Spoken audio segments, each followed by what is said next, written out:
हे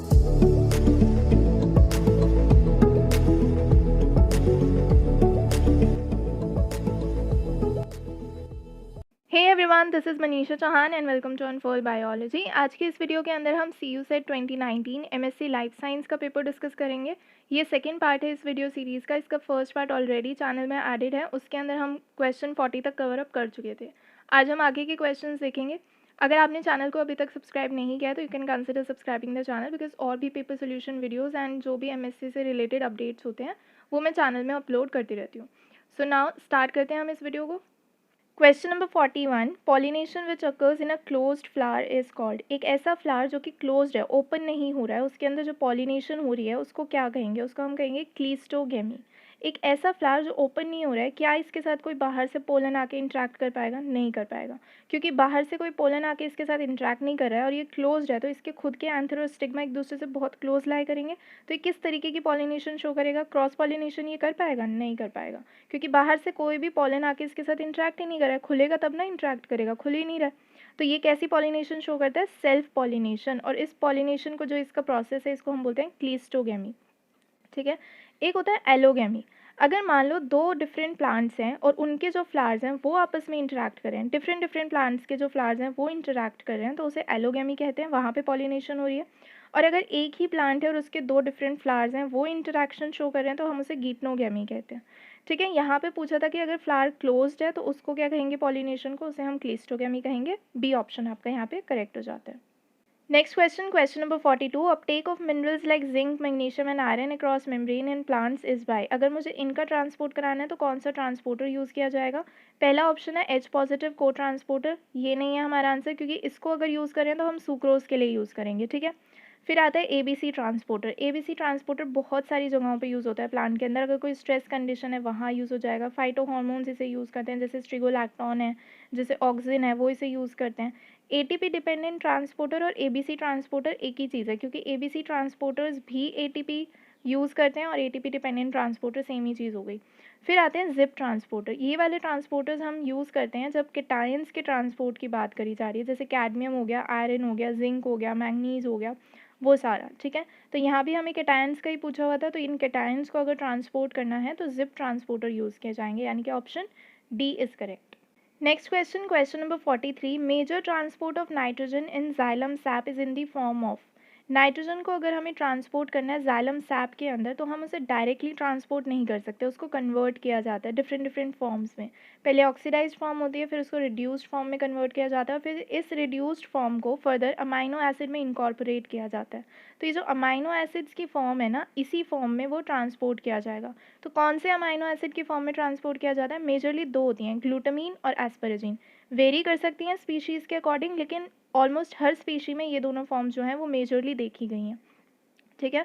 so options के according कौन सा सही हो जाएगा? ऑप्शन बी सही हो जाएगा। दैट इज ग्लूटामीन के फॉर्म में इसको हम ट्रांसपोर्ट करेंगे इन जाइलम सैप। किसको? नाइट्रोजन को। Next question, question number 44। A typical example of self pollination is. Self pollination का एग्जाम्पल पूछा हुआ है। जो क्रॉप्स होती हैं, जैसे हमारे वीट्स होते हैं, ओट्स होते हैं, बार्ले होते हैं, ये सारे सेल्फ पॉलिनेशन शो करते हैं। ठीक है। मेज़ वगैरह ये क्रॉस पॉलिनेशन करते हैं। अब यहाँ पे पूछा था सेल्फ पॉलिनेशन का, तो आपका आंसर हो जाएगा option A, that is wheat. Next question, question number 45। Pollination by bats is called. Bats अगर पॉलिनेशन करते हैं तो उसे क्या कहते हैं? उसे हम बोलते हैं चिरोप्टेरोफिली। अब यहाँ पे और भी ऑप्शंस दिए हुए हैं, तो एंटोमोफिली किसको कहते हैं हम? जब इंसेक्ट्स जो हैं वो पॉलिनेशन में हेल्प कर रहे हैं। मलाकोफिली किसे कहते हैं? जब स्लग हो गए या स्नेल्स हो गए वो हेल्प कर रहे हैं। ऑर्निथोफिली क्या हो गया? बर्ड्स से रिलेटेड, ये ईजी था, ऑर्निथो मीन्स बर्ड्स। इसके बाद आते हैं हमारे स्नेक्स। अगर मान लो क्वेश्चन में आता है स्नेक्स अगर पॉलिनेशन करें तो हम उसे कहेंगे ऑफियोफिली। यहाँ पर बैट्स का पूछा था तो option D is correct, that is chiropterophily. Next question, question number 46। An embryo sometimes may develop from a cell of an embryo sac other than the egg, it is called. तो यहाँ पे question में exactly बोला क्या हुआ है कि embryo sac के एक सेल से एम्ब्रियो बन रहा है, लेकिन वो जो सेल है जिससे एम्ब्रियो बन रहा है वो एग सेल नहीं होना चाहिए। तो एग सेल नहीं होगा तो एम्ब्रियो सैक में और कौन से सेल्स हैं? साइनर्जिड्स हैं, एंटीपोडल्स हैं, यानी साइनर्जिड या एंटीपोडल से अगर एम्ब्रियो बन रहा है तो उसको क्या कहते हैं? उसको हम कहते हैं apogamy, that is option A. इसके अलावा यहाँ पे दिया हुआ है एपोस्पोरी। एपोस्पोरी का मतलब होता है गेमीटोफाइट्स का बनना बिना मियोसिस के। तो अगर बिना मियोसिस के गेमीटोफाइट्स बन रहे हैं तो वो कैसे बनेंगे? 2n बनेंगे। ठीक है। और यहाँ पे जो एम्ब्रायो बन रहा था, क्योंकि वो फर्टिलाइजेशन के बिना बन रहा था, तो वो कैसा बनेगा, वो एन बनेगा, haploid.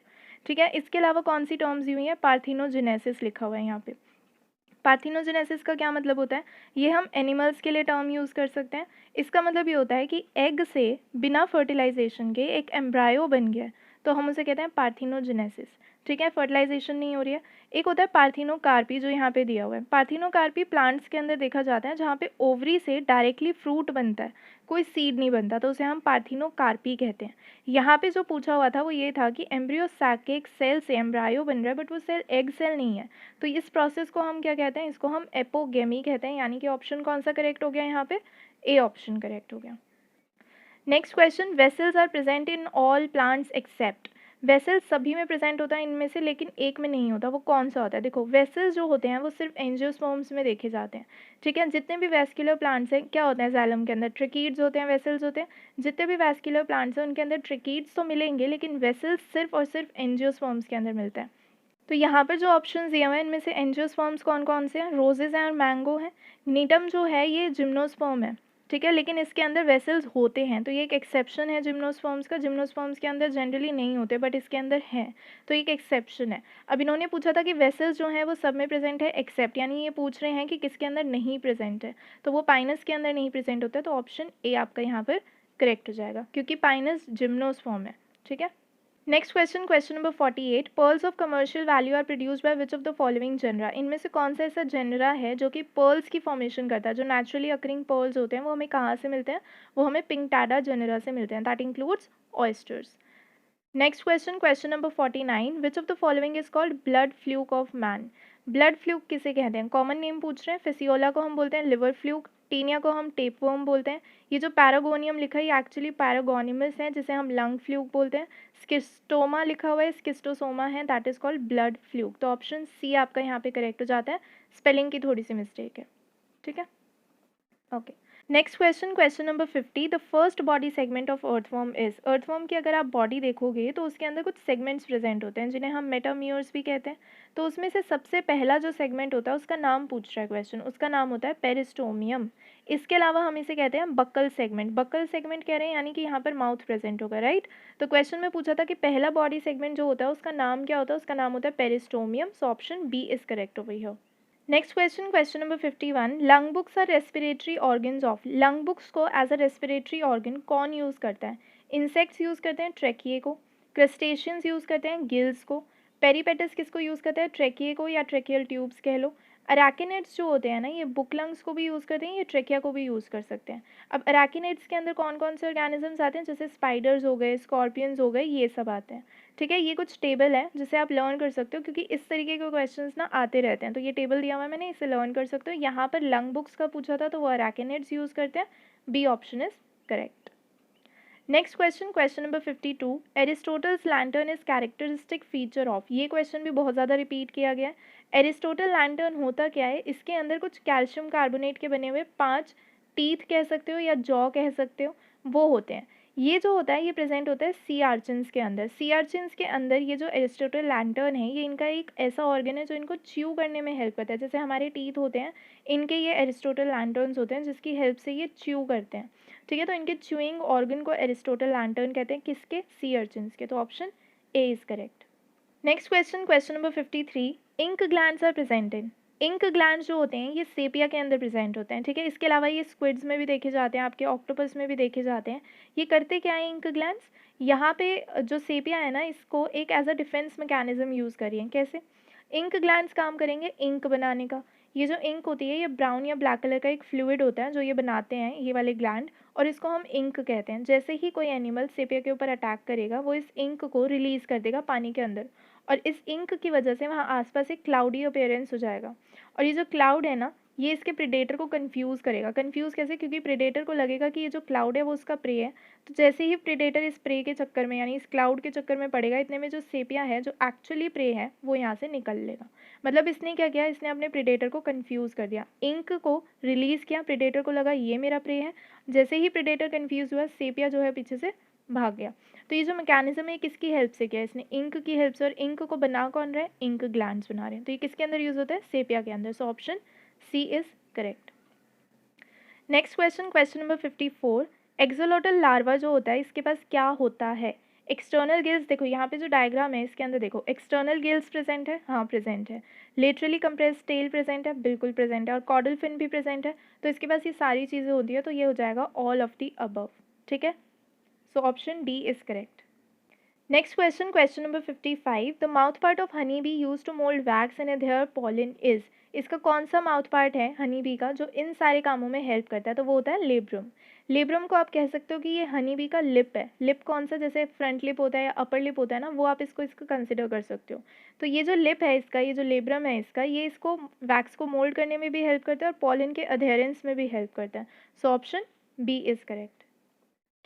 Next question, collagen is. अब इन्होंने पूछा कि कोलेजन क्या होता है? कोलेजन होता है हमारे फाइब्रस प्रोटीन। मैंने इसे फाइब्रस क्यों बोला, ग्लोबुलर क्यों नहीं बोला? क्योंकि ये स्ट्रक्चरल रोल प्ले करता है और जो हमारे प्रोटीन्स होते हैं जो स्ट्रक्चरल रोल प्ले करते हैं हम उन्हें फाइब्रस में कंसिडर करते हैं। जैसे कि हमारा कोलेजन हो गया, मायोसिन हो गया, फाइब्रिन हो गया, एक्टिन, केराटिन, इलास्टिन, ये सारे फाइब्रस हैं। और ग्लोबुलर में क्या आएगा फिर? जिनके फंक्शनल रोल्स होते हैं, जैसे एंजाइम्स होते हैं, ये ग्लोबुलर प्रोटीन्स हैं, इनके फंक्शनल रोल्स हैं, ये स्ट्रक्चर में नहीं हेल्प करते हैं। हीमोग्लोबिन हो गया, इंसुलिन हो गया, इम्यूनोग्लोबुलिन हो गए, ये सारे ग्लोबुलर प्रोटीन्स हैं। ठीक है, और ये जो हमारा कोलेजन होता है ये एक ऐसा प्रोटीन है, एक ऐसा फाइब्रस प्रोटीन है जो कि एक्स्ट्रा सेल्युलर मैट्रिक्स में मिलता है हमें। ठीक है, सो यहाँ पे ये पूछा था कि कोलेजन कैसा होता है, तो ये फाइब्रस प्रोटीन होता है। C option is correct. Next question, question number 58, amongst the following Haversian canal occurs in. Haversian canal होती है लॉन्ग बोन्स में। बेसिकली हम ये कह सकते हैं कि ये कॉर्टिकल बोन्स में प्रेजेंट होती है। कॉर्टिकल बोन्स यानी कि जो बोन्स होते हैं ना उनके एक्सटर्नल लेयर को कॉर्टिकल बोन्स कहते हैं। वैसे तो सारी बोन्स में प्रेजेंट होती हैं, बट अगर हम प्रीडोमिनेंट बेसिस पे बात करें तो ये प्रीडोमिनेंटली कहाँ प्रेजेंट होती हैं? जो लंबी लंबी बोन्स होती हैं, लॉन्ग बोन्स के अंदर। तो हम ये कह सकते हैं कि हेवर्जियन कैनाल लॉन्ग बोन्स के अंदर प्रेजेंट होती है। और यहाँ पे जो है उनमें से कौन सी लॉन्ग बोन है? ह्यूमरस है। तो यहाँ पे option A is correct. Next question, question number 59, if pancreas is removed which food part will get affected. अगर पैनक्रियाज को मैंने रिमूव कर दिया तो कौन सा ऐसा पार्ट है फूड का जो अफेक्ट हो जाएगा? पैनक्रियाज क्या इनमें से किसी एक ही पे काम कर रहा है या सब पे काम कर रहा है? सभी पे कर रहा है। कैसे? क्योंकि पैनक्रियाज के कुछ एंजाइम्स हैं जो रिलीज करता है ये, जैसे कि ट्रिप्सिनोजन है, काइमोट्रिप्सिनोजन है, इलास्टेज है, कार्बोक्सीपेप्टाइडेज है, लाइपेजेज, न्यूक्लियसेज, अमाइलेजेज, सब कुछ तो रिलीज कर रहा है। तो ये जो एंजाइम्स मैंने अभी बताए, क्या ये सिर्फ प्रोटीन पे या सिर्फ कार्बोहाइड्रेट पे या सिर्फ लिपिड पे काम कर रहे हैं? नहीं, ये शुगर्स, फैट, स्टार्च सब पे तो काम कर रहे हैं। तो यानी कि अगर पैनक्रियाज को रिमूव कर दूंगी तो ये सारे के सारे एंजाइम्स नहीं आएंगे, एंजाइम्स नहीं आएंगे तो इन सभी के ऊपर अफेक्ट पड़ेगा, इन सभी की डाइजेशन में इन सम वे और दी अदर अफेक्ट पड़ेगा। तो यहाँ पे आपका ऑप्शन कौन सा करेक्ट हो जाएगा? D is correct. Next question, question number 60, the life span of RBC is. RBC यानी रेड ब्लड सेल, उसकी जो लाइफ स्पैन होती है वो पूछ रहे हैं। तो वो होती है 120 डेज या फिर 120 डेज से कम। हो सकता है पहली चल से, है ना, but on an average 120 days होती है। तो सी ऑप्शन आपका यहाँ पे करेक्ट हो जाता है। इसके अलावा कुछ और सेल टाइप्स यहाँ पर दिए हुए हैं, उनकी लाइफ स्पैन दी हुई है और उनकी सेल डिवीजन की जो प्रॉपर्टी है वो दी हुई है। तो वो आप लर्न कर सकते हो to be on a safe side, कि हो सकता है आगे कभी पूछ लिया जाए। Next question, question number 61, open vascular system is found in. Open vascular system हमें किस में देखने को मिलता है? ये होता क्या है? यहाँ पर ये हमारे पास जो डायग्राम है ये है ओपन वैस्कुलर सिस्टम का, ये है क्लोज्ड वैस्कुलर सिस्टम का। अगर आप देखोगे यहाँ पर डिफरेंस देखने की कोशिश करोगे तो जो क्लोज्ड है ना उसके अंदर कैपिलरीज प्रेजेंट है और यहाँ पर कैपिलरीज नहीं प्रेजेंट है। कैपिलरीज यहाँ प्रेजेंट है, यहाँ पे सेल्स होंगे, टिश्यूज होंगे, वहाँ तक फ्लूइड आएगा और उस फ्लूइड से जो भी मटीरियल एक्सचेंज करना है वो हो जाएगा कैपिलरीज के थ्रू। यहाँ पर क्या होगा? कैपिलरीज नहीं प्रेजेंट है तो फ्लूइड आएगा और डायरेक्टली सेल्स और टिश्यूज़ को मिलेगा। तो जब डायरेक्टली मिल रहा है तो हम उसे ओपन वैस्कुलर सिस्टम कह रहे हैं। इसको हम ओपन सर्कुलेटरी सिस्टम भी कह सकते हैं। एक चीज़ और यहाँ पर ध्यान देना है, यहाँ पर ब्लड की जगह हीमोलिम्फ यूज़ होता है। जो फ्लूइड यहाँ पर घूम रहा है उसे हम हीमोलिम्फ कहते हैं। ठीक है, ये किसके अंदर देखने को मिलता है? ये हमें प्रॉन्स के अंदर देखने को मिलता है। क्वेश्चन भी यही पूछ रहा था, so option D is correct. Next question, uric acid is the chief nitrogenous waste in. जो नाइट्रोजनस वेस्ट होता है वो डिफरेंट डिफरेंट ऑर्गेनिज्म में डिफरेंट होता है। जैसे अमोनिया होता है, किसी में यूरिया होता है, किसी में यूरिक एसिड होता है। हमारे अंदर कौन सा यूज़ होता है? यूरिया यूज़ होता है। ठीक है, जो हमारे एक्वेटिक ऑर्गेनिजम्स हैं उनके अंदर अमोनिया देखने को मिलता है। जो बर्ड्स हैं, इंसेक्ट्स हैं, स्नेल्स हैं, उनके अंदर क्या देखने को मिल रहा है? Uric acid. सो यहाँ पे जो ऑप्शन दिए हुए हैं उनमें से कौन सा सही हो जाएगा? Option C, that is birds के अंदर यूरिक एसिड जो है वो चीफ नाइट्रोजनस वेस्ट की फॉर्म में देखने को मिलता है। So option C is correct. Next question, question number 63, which is the most stable form of DNA under the normal physiological conditions. तो यहाँ पे जो ऑप्शन दिए हुए हैं ना, इसमें से ये ए डीएनए होना चाहिए और ये बी डीएनए होना चाहिए, ठीक है। टाइपिंग मिस्टेक हो सकता है हो गई हो। सो ये ए डीएनए है, बी डीएनए, एच डीएनए और जी डीएनए। जी डीएनए तो बहुत ही ज़्यादा अनस्टेबल होता है। यहाँ पर स्टेबल का पूछा हुआ है, सबसे ज़्यादा स्टेबल होता है आपका बी डीएनए। नॉर्मल कंडीशंस के अंदर, नॉर्मल फिजियोलॉजिकल कंडीशंस लिखा ना, तो उसमें बी डीएनए सबसे ज़्यादा स्टेबल होता है। Option B is correct. Next question, RNA is genetic material in. RNA को एज जेनेटिक मटेरियल कौन यूज़ करता है? इसको यूज़ करते हैं वायरसेस। कुछ वायरसेस डीएनए भी यूज़ करते हैं, बट कुछ वायरसेस आरएनए भी यूज़ करते हैं। तो RNA as a genetic material हमें कहाँ देखने को मिलता है? वायरसेस में देखने को मिलता है, जैसे कि कोरोना वायरस, ठीक है। सो ऑप्शन सी आपका यहाँ पर करेक्ट हो जाएगा। Next question, question number 65, the process of synthesis of glucose from fat is called. अगर फैट से ग्लूकोज बनाना है तो उसको क्या कहेंगे? देखो, अगर मुझे फैटी एसिड से बोला जाए कि डायरेक्टली ग्लूकोज बना के दिखाओ, तो ऐसा नहीं होता है। फैटी एसिड के ब्रेकडाउन से, यानी उसकी बीटा ऑक्सीडेशन से, बीटा ऑक्सीडेशन यानी कि फैटी एसिड का ब्रेकडाउन। सो फैटी एसिड का जब ब्रेकडाउन होता है तो हमें एसिटाइल कोएंजाइम ए मिलता है, और उस एसिटाइल कोएंजाइम ए से डायरेक्टली पायरुवेट नहीं बनता। सो अगर मुझे इस एसिटाइल कोएंजाइम ए से पायरुवेट बनाना है तो मुझे एक अच्छा खासा लेंदी पाथवे लेना पड़ेगा, और उससे पायरुवेट बनेगा, और फिर वो पायरुवेट क्या करेगा? वो ग्लूकोनियोजेनेसिस करेगा और नया ग्लूकोज का मॉलिक्यूल बना देगा, ठीक है। सो अल्टीमेटली कौन सा प्रोसेस यहाँ पर इन्वॉल्व हो रहा है? अगर मुझे ग्लूकोज का मॉलिक्यूल बनाना है तो ग्लूकोनियोजेनेसिस यूज हो रहा है। हेंस सी ऑप्शन आपका यहाँ पे करेक्ट हो जाएगा। ग्लूकोनियोजेनेसिस का मतलब ग्लूको यानी ग्लूकोज, नियो यानी कि न्यू, और जेनेसिस यानी कि फॉर्मेशन। सो एक नए ग्लूकोज मॉलिक्यूल का फॉर्मेशन। सो अगर मुझे ग्लूकोज बनाना है फ्रॉम फैट तो ग्लूकोनियोजेनेसिस इन्वॉल्व होगा। Option C is correct. Next question, question number 66, beta oxidation of fats takes place in. Beta oxidation, जैसा मैंने अभी बताया कि फैटी एसिड का ब्रेकडाउन। सो अगर फैटी एसिड का ब्रेकडाउन होगा, बीटा ऑक्सीडेशन होगी, तो वो कहाँ पे होगी? वो माइटोकॉन्ड्रिया के मैट्रिक्स में होगी। बीटा ऑक्सीडेशन जब होती है ना फैटी एसिड्स की, जैसा कि अभी हमने देखा था कि उसमें एसिटाइल कोएंजाइम ए मिलता है, ठीक है। इसके कुछ साइकिल्स चलते हैं, तो ये कॉन्सेप्ट आपको पता होना चाहिए कि कैसे होता है, उसके अंदर क्या क्या स्टेप्स होते हैं, कौन से एंजाइम्स होते हैं। और अगर मान लो मेरे पास 16 कार्बन का फैटी एसिड चेन है और मुझे उसको तोड़ना है, उसकी बीटा ऑक्सीडेशन करानी है, तो मुझे कितनी साइकिल्स लगेंगे और उससे मुझे कितने एसिटाइल कोएंजाइम ए के मॉलिक्यूल्स मिलेंगे, वो चीज़ें आपको पता होनी चाहिए, ठीक है। सो यहाँ पे सिर्फ इतना पूछा था कि ये कहाँ पर हो रही है, तो ये माइटोकॉन्ड्रिया के मैट्रिक्स में होती है। C option is correct. Next question, the first protein sequence by Sanger was. Sanger ने, फ्रेडरिक सैंगर ने कौन सा प्रोटीन सबसे पहले सीक्वेंस किया था? वो था इंसुलिन। इन्होंने इंसुलिन की ए और जो बी चेन होती है, पॉलीपेप्टाइड चेन, उनका कंप्लीट अमाइनो एसिड सीक्वेंस जो है वो डिटरमाइन किया था। So option A is correct. Next question, question number 68, secretory proteins are synthesised by. Secretory proteins कौन से होते हैं? ये सेल के अंदर बनते हैं, बट इन्हें सेल के बाहर भेजा जाता है, ठीक है। काम करने के लिए इन्हें कहाँ भेजा जाएगा? सेल के बाहर। कैसे भेजा जाएगा? इनको वेसिकल्स के थ्रू भेजा जाएगा। वेसिकल्स के अंदर इनको पैकेज कर दिया जाएगा, और फिर वेसिकल्स को बोला जाएगा कि तुम प्लाज्मा मेम्ब्रेन से फ्यूज़ करो, और जैसे ही वेसिकल्स प्लाज्मा मेम्ब्रेन से फ्यूज़ करेंगे, उनके अंदर का प्रोटीन कहाँ पहुँच जाएगा? सेल के बाहर पहुँच जाएगा, ठीक है। तो इन्हें हम कह देते हैं सिक्रीटरी प्रोटीन्स, क्योंकि ये सिक्रीट आउट हो रहे हैं। अब इनकी जो सिंथेसिस है ना, वो कैसे होती है? शुरू में ये फ्री राइबोसोम्स पे सिंथेसाइज होते हैं। फ्री राइबोसोम यानी कि जो साइटोसोल के अंदर प्रेजेंट है वहाँ। इनकी जो सिंथेसिस की कंप्लीशन है, ट्रांसलेशन जो इनका कंप्लीट होगा, वो ईआर के अंदर होगा। सो ईआर के जो राइबोसोम्स हैं वहाँ पर इनका ट्रांसलेशन कंप्लीट हो रहा है, फिर वहाँ से ये गोल्जी के पास जाएंगे, फिर वेसिकल्स बनाए जाएंगे, और फिर इनको सेल के बाहर भेजा जाएगा। सो कंप्लीट कहाँ हो रहा है? ईआर के राइबोसोम्स पे। सेकेंड ऑप्शन देखो, ribosomes in endoplasmic reticulum. So option B is correct.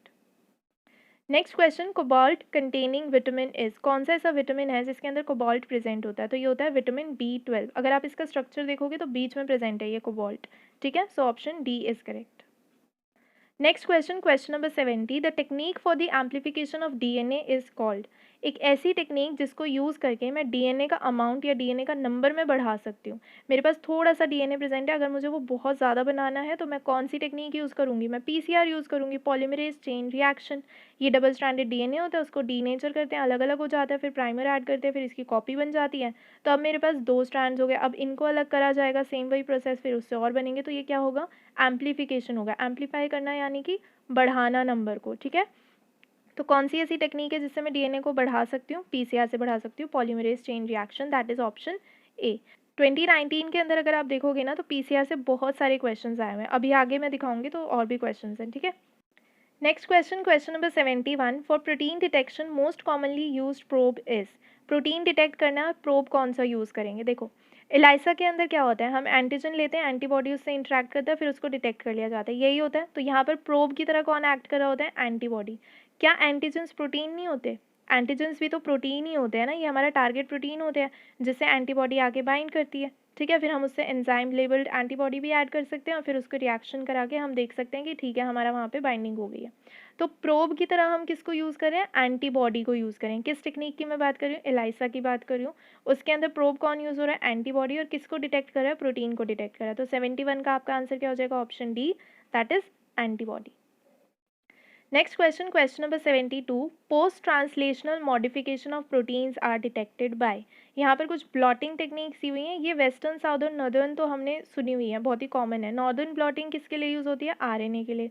Southern होती है डीएनए के लिए, वेस्टर्न होती है प्रोटीन्स के लिए। ये ईस्टर्न ब्लॉटिंग किसके लिए यूज़ होती है, ये जो ईस्टर्न ब्लॉटिंग है ना, ये यूज़ होती है पोस्ट ट्रांसलेशनल मॉडिफिकेशन अगर किसी प्रोटीन की हुई है तो उसको डिटेक्ट करने के लिए, ठीक है। ये इससे रिलेटेड और थोड़ी सी इन्फॉर्मेशन है कि किसने डेवलप की थी वगैरह वगैरह करके, बट इसका जो फंक्शन है वो किसको एनालाइज कराने के लिए हेल्प करता है, ये हमें वो प्रोटीन जिसकी पोस्ट ट्रांसलेशनल मॉडिफिकेशन हो चुकी है, पीटीएम हो चुकी है उसकी, ठीक है। सो उसके लिए हम ईस्टर्न ब्लॉटिंग यूज़ करते हैं। So option A is correct. Next question, question number 73, in cytoplasm synthesis of protein at ribosome is called. Ribosome पे अगर प्रोटीन की सिंथेसिस हो रही है और वो राइबोसोम साइटोसोल के अंदर प्रेजेंट है तो प्रोसेस का नाम थोड़ी ना चेंज हो जाएगा, हो तो प्रोटीन की सिंथेसिस ही रही है तो हम उसको ट्रांसलेशन ही कहेंगे, चाहे फिर वो साइटोसोलिक राइबोसोम पे हो रही हो चाहे फिर वो ईआर के राइबोसोम पे हो रही हो, ठीक है। So option A is correct, that is translation. Next question, question number 74, Thermus aquaticus is the source of. Thermus aquaticus क्या है, ये एक माइक्रो ऑर्गेनिज्म है। तो ये जो माइक्रो ऑर्गेनिज्म है ना थर्मस एक्वेटिकस, ये थर्मोफिलिक है। थर्मोफिलिक यानी कि इसे ज़्यादा टेम्परेचर पे रहना पसंद है, ज़्यादा टेम्परेचर इसको पसंद है, फिलिक यानी पसंद। अब ये क्योंकि ज़्यादा टेम्परेचर पे रहता है तो इसके जो एंजाइम्स होंगे उनको आदत होगी ज़्यादा टेम्परेचर पे काम करने की, तो हमने क्या किया, हमने इसका डीएनए पॉलीमरेज ले लिया और उसको हमने नाम दिया टैग पॉलीमरेज, और हमने इस पॉलीमरेज को कहाँ पर यूज़ किया, पीसीआर के अंदर यूज़ किया। तो ये आज का पीसीआर का सेकंड क्वेश्चन है, ठीक है। सो हमने क्या किया, हमने थर्मस एक्वेटिकस जो कि ज़्यादा टेम्परेचर पे रहता है ऑर्गेनिज्म, हमने उसका डीएनए पॉलीमरेज लिया, उसको नाम दिया टैग पॉलीमरेज, और उसको यूज़ कहाँ किया, पीसीआर के अंदर यूज़ किया। इसको ही क्यों यूज़ कर रहे हैं हम पीसीआर के अंदर, क्योंकि पीसीआर के अंदर होता है टेम्परेचर ज़्यादा और हमें एक ऐसा एंजाइम चाहिए, एक ऐसा डीएनए पॉलीमरेज चाहिए जिससे ज़्यादा टेम्परेचर पे काम करने की आदत हो। तो वो हमें मिल गया टैग पॉलीमरेज। क्यों करता है ये ज़्यादा टेम्परेचर पे काम, क्योंकि जिससे ये आ रहा है, जो इसका मालिक है दैट इज़ थर्मस एक्वेटिकस, वो ज़्यादा टेम्परेचर पे रहता है, ठीक है। सो प्रॉब्लम सॉल्व हो गई। तो ये जो टैग पॉलीमरेज है ये हमें मिलता है थर्मस एक्वेटिकस से। सो option A is correct. Next question, question number 75, the first step of PCR is. ये पीसीआर का थर्ड क्वेश्चन है आज का। सो पीसीआर का पहला स्टेप क्या होता है ये पूछ रहे हैं। तो हमें पता है कि डबल स्ट्रैंडेड डीएनए हम लेते हैं, उसकी डीनेचरिंग कराते हैं, यानी उसका जो दो स्ट्रैंड्स हैं उनको सेपरेट करते हैं, फिर हर स्ट्रैंड में प्राइमर जाके ऐड होता है, दैट इज़ कॉल्ड अनीलिंग। फिर प्राइमर जो है वो अपनी एक्सटेंशन करता है, यानी आगे बढ़ता है, अपने न्यूक्लियोटाइड्स वगैरह ऐड करवाता है। सो उसको हम बोलते हैं एक्सटेंडिंग स्टेज या फिर हम उसे बोलते हैं एक्सटेंशन। सो यहाँ पे हो क्या रहा है, सबसे पहले डीनेचुरेशन हो रही है, फिर अनीलिंग, फिर एक्सटेंशन, और यहाँ पे फर्स्ट स्टेप पूछा था तो वो डीनेचुरेशन होती है। So option A is correct. Next question, question number 76, reverse transcriptase PCR uses. Reverse transcriptase term use कर दिए पीसीआर के आगे। ट्रांसक्रिप्शन यानी डीएनए से आरएनए का बनना। अगर मैं आरएनए से डीएनए बना रही हूँ तो मैं क्या कर रही हूँ, मैं ट्रांसक्रिप्शन को उल्टा लेके जा रही हूँ। ट्रांसक्रिप्शन जाती है ऐसे, डीएनए से आरएनए बनता है, अगर मैं वापस लेके जा रही हूँ तो उसको बोलते हैं रिवर्सल। सो ये रिवर्स ट्रांसक्रिप्शन हो गया। अगर मैं आरएनए से डीएनए बनाऊंगी और जो डीएनए यहाँ बनेगा ना आरएनए से, उसको हम बोलेंगे cDNA, ठीक है। सो ये प्रोसेस हो गया रिवर्स ट्रांसक्रिप्शन, और जो डीएनए बनेगा उसे बोलेंगे cDNA, और जो एंजाइम यहाँ पर यूज़ होगा ना वो होगा रिवर्स ट्रांसक्रिप्टेज, ठीक है। अब इसका पीसीआर से क्या लेना देना है, अगर मान लो मेरे पास एमआरएनए है, डीएनए नहीं है, ठीक है, तो मुझे एम्प्लीफिकेशन करनी है डीएनए की, तो मैं क्या करूँगी, मैं एमआरएनए से डीएनए बनाऊंगी, उस डीएनए को क्या बोलेंगे, cDNA, ठीक है। अब उस cDNA की जो एम्प्लीफिकेशन है वो मैं पीसीआर की हेल्प से कर लूँगी। सो मैंने क्या किया, मैंने एमआरएनए लिया, उससे cDNA बनाया, यानी कि रिवर्स ट्रांसक्रिप्शन करी, और उस cDNA की फिर मैंने पीसीआर के थ्रू एम्प्लीफिकेशन करा ली। तो इस प्रोसेस को हम बोलते हैं RT-PCR या फिर रिवर्स ट्रांसक्रिप्टेज पीसीआर। तो यहाँ पे मैं क्या कर रही हूँ, मैं एमआरएनए को एज अ टेम्पलेट यूज़ कर रही हूँ और उससे cDNA बना रही हूँ, ठीक है। यही चीज़ पूछी हुई थी कि RT-PCR के अंदर क्या होता है, तो एमआरएनए को टेम्पलेट की तरह यूज़ करके उससे cDNA बनाते हैं। So option C is correct over here. Next question, question number 77, in electrophoresis DNA would migrate towards. Electrophoresis के दौरान जो डीएनए होता है वो कहाँ पर माइग्रेट करता है? डीएनए होता है नेगेटिवली चार्ज, सो ऑब्वियस सी बात है वो पॉजिटिव के टूवर्ड्स मूव करेगा, बट ऑप्शंस के अंदर पॉजिटिव चार्ज हमें सिर्फ एक ही जगह लिखा हुआ दिख रहा है, पॉजिटिव इलेक्ट्रोड, वो है ऑप्शन ए के अंदर। लेकिन ये ऑप्शन हमारा करेक्ट नहीं है। क्यों? क्योंकि इलेक्ट्रोफोरेसिस के अंदर पॉजिटिव इलेक्ट्रोड हमारा कैथोड नहीं होता, वो होता है एनोड। यहाँ पे चीज़ें जो हैं वो रिवर्स हो जाती हैं। क्यों हो जाती है रिवर्स, उसको समझने की कोशिश करेंगे। वैसे यहाँ पे जो फिनोमेना लगता है वो कुछ रिडक्शन एंड ऑक्सीडेशन का लगता है, बट इतना डिटेल में जाने के बजाय मैं एक सिंप्लिसिटी के साथ इसको एक्सप्लेन करने की कोशिश करती हूँ, ठीक है। हम रिडक्शन ऑक्सीडेशन के टर्म्स में नहीं इसे समझ रहे हैं, हम सेल्स के टर्म्स में इसे समझने की कोशिश करते हैं। गिल्वानिक सेल होते हैं और एक होते हैं इलेक्ट्रोलिटिक सेल, ठीक है। जो हमने लर्न किया हुआ है बेसिक वाला कि कैथोड पॉजिटिव होता है, एनोड नेगेटिव होता है, जनरल वाला जो लर्न किया हुआ है वो गिल्वानिक सेल के अंदर होता है। जब हम इलेक्ट्रोलिटिक सेल की बात करते हैं तो चीज़ें उल्टी हो जाती हैं, ठीक है। यहाँ पर जो कैथोड है वो नेगेटिव हो जाता है, एनोड जो है वो पॉजिटिव हो जाता है। गिल्वानिक सेल के अंदर केमिकल रिएक्शन को यूज़ करके इलेक्ट्रिक करंट बनाया जाता है। इलेक्ट्रोलिटिक सेल्स के अंदर इलेक्ट्रिक करंट को यूज़ कर रहे होते हैं हम, ठीक है। सो यहाँ पर इलेक्ट्रोफोरेसिस के अंदर हम क्या कर रहे हैं, हम इलेक्ट्रिक करंट को यूज़ कर रहे हैं, तो यहाँ पे जो चीज़ें हैं वो उल्टी हो जाएंगी, यानी कैथोड जो है वो यहाँ पे पॉजिटिव नहीं होगा, वो यहाँ पे नेगेटिव होगा और एनोड पॉजिटिव होगा। तो जो हमने लर्न किया हुआ था कि कैथोड जो है वो हमेशा पॉजिटिव होता है, एनोड नेगेटिव होता है, ऐसा नहीं होता। कैथोड पॉजिटिव भी हो सकता है, नेगेटिव भी हो सकता है, एनोड भी पॉजिटिव भी हो सकता है, नेगेटिव भी हो सकता है। ये 2020 में भी क्वेश्चन आया था और उसमें भी काफ़ी बच्चों ने ये गलत किया है। उसमें आंसर एनोड था, बच्चे कैथोड टिक करके आए थे। सो यहाँ पे आंसर क्या होगा आपका? एनोड होगा, लेकिन वो पॉजिटिवली चार्ज होना चाहिए। सो वो ऑप्शंस में तो नहीं दिया हुआ है, सो यहाँ पे none of the above will be the answer. क्यों? क्योंकि यहाँ पर इलेक्ट्रिक करंट यूज़ हो रहा है, तो यहाँ पे जो कैथोड होगा वो नेगेटिवली चार्ज होगा, एनोड पॉजिटिवली चार्ज होगा। सो डीएनए जो कि नेगेटिवली चार्ज है वो पॉजिटिवली चार्ज एनोड के टुवर्ड्स मूव करना चाहिए, बट ऑप्शन में पॉजिटिवली चार्ज एनोड दिया ही नहीं हुआ है। So D option, that is none of the above is correct.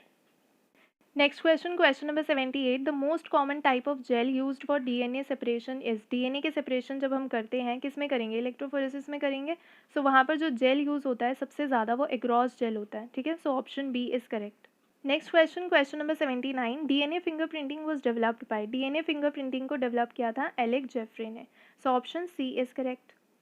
Next question, question number 80. Which of the following enzymes is used for the synthesis of DNA using mRNA template? mRNA को use करके जब हम DNA बनाते हैं, ये अभी मैंने बताया था कि इसको रिवर्स ट्रांसक्रिप्शन कहते हैं। इसके अंदर जो DNA बनता है उसे cDNA कहते हैं और जो एंजाइम यहाँ पर यूज़ होता है वो होता है रिवर्स ट्रांसक्रिप्टेज। सो यही पूछा हुआ था कि एंजाइम कौन सा यूज़ होता है, तो वो होता है reverse transcriptase. So B option is correct. So that's it guys, आज हमने 80 क्वेश्चन तक कवर अप कर लिए हैं। बाकी के जो क्वेश्चन है वो हम नेक्स्ट वीडियो में कवर अप कर लेंगे। You can join me on Telegram for regular updates, and if you like the video do hit the like button, share it with your friends and do subscribe the channel. Thank you so much guys, bye bye.